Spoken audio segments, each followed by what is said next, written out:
ہوتی ہے۔ حوالہ جذب القلوب صفحہ 222۔ اعضاء وضو سے وضو کے پانی کے قطرے فرش مسجد یعنی مسجد کی زمین پر گرانا ناجائز و گناہ ہے، البتہ فناء مسجد میں قطرے ٹپکانے کا یہ حکم نہیں۔ مسجد کی دریوں اور کارپیٹ وغیرہ کے دھاگے اور چٹائیوں کے تنکے نوچنے سے پرہیز کیجیے۔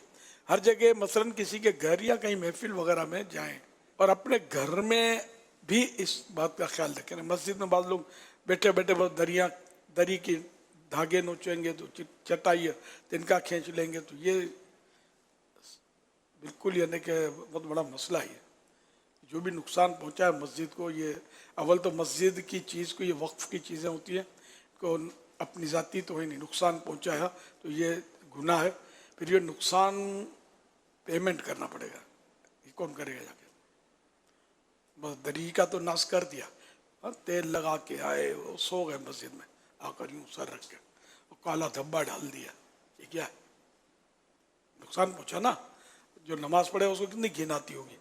اور یہ کئی مسجدوں میں نے خود بھی دیکھا ہے کہ لوگ اس طرح سوتے ہیں، اور جو سجدے کی جگہ وہ کالے کالے دھبے سونے والوں کے۔ اپنے گھر میں تو اپنے پلنگ کو تو کوئی اس طرح نہیں کرتا، دھبے اللہ کا گھر ہی ملا تھا جس کے لیے آپ نے دھبے ڈال دیے۔ تو یہ سب مطلب اس کے ازالے، توبہ کے ساتھ ازالہ بھی کرنا پڑے گا۔ یعنی مثلا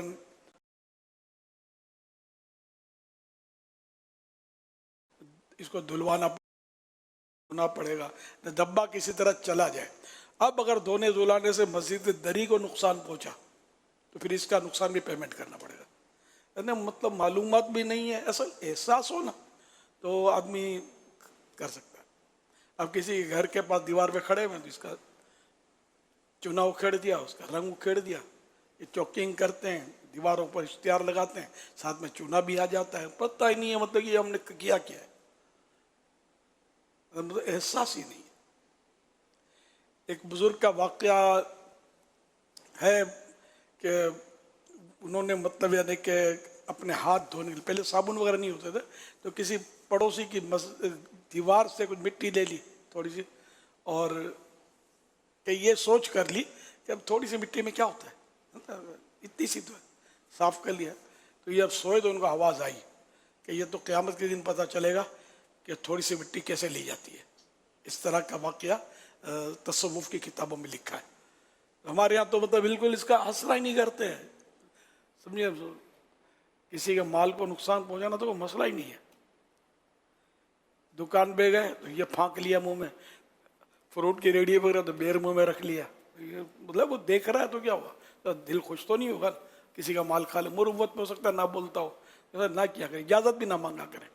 ہاں جہاں عرف ہوتا ہے بعض جگہ کہ وہ چکھنے کے لیے اجازت ہوتی ہے تو وہ چکھ لیا، جہاں اجازت ہو 100% پتہ ہو آپ کو تو، ورنہ نہیں۔ مسجد میں دوڑنا یا زور سے قدم رکھنا جس سے آواز پیدا ہو منع ہے۔ مسجد کے فرش پر کوئی چیز زور سے نہ پھینکی جائے، اور چادر یا رومال وغیرہ سے فرش اس طرح نہ جانے کہ آواز پیدا ہو۔ مسجد کی صفائی کرنے والوں کو بہت احتیاط سے کام لینا چاہیے۔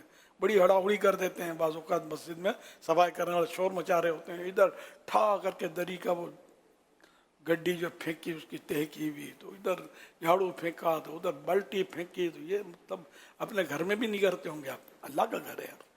یہ تو مطلب یعنی کہ صحیح بات ہے کہ وہ چادر بھی رکھنی ہے تو آہستہ سے آدمی رکھے کہ اس کا بھی کوئی آواز نہ پیدا ہو، یہ اللہ کا گھر ہے، اس کا احترام ہمارے گھروں سے ہزاروں گنا زیادہ احترام ہے۔ بس تلاوت و نعت یا اعلان کرنے کی شریعت کے مطابق اجازت ہے، تو اس طرح کے موقع پر اتنی آواز بلند نہ ہو کہ جس سے کسی نمازی کو تشویش ہو، پریشانی ہو، یا سوتے کو تکلیف پہنچے۔ یعنی بے موقع لوگ مسجدوں میں نعرے بھی لگانے شروع کر دیتے ہیں، اور مائک بھی استعمال کرنے میں احتیاط نہیں ہوتی، خر خر۔ اپنے گھر کے لیے ڈیکوریٹ جو کرتے ہیں، ڈیکوریشن کتنی قیمتی اور اچھے سا، اللہ کے گھر میں وہ برسوں پرانا مطلب فرسودہ سمجھا وہ مائک ہوتا ہے، کئی جگہ خود دیکھا میں نے، خر خر خر خر وہ بول رہا ہوتا ہے۔ آدمی رکعت ہی بھول جائے نماز پڑھ رہا ہو تو اللہ کے گھر میں بہت احتیاط کی ضرورت ہے. مسجد والوں کو بھی چاہیے کہ وہ اگر اس طرح کے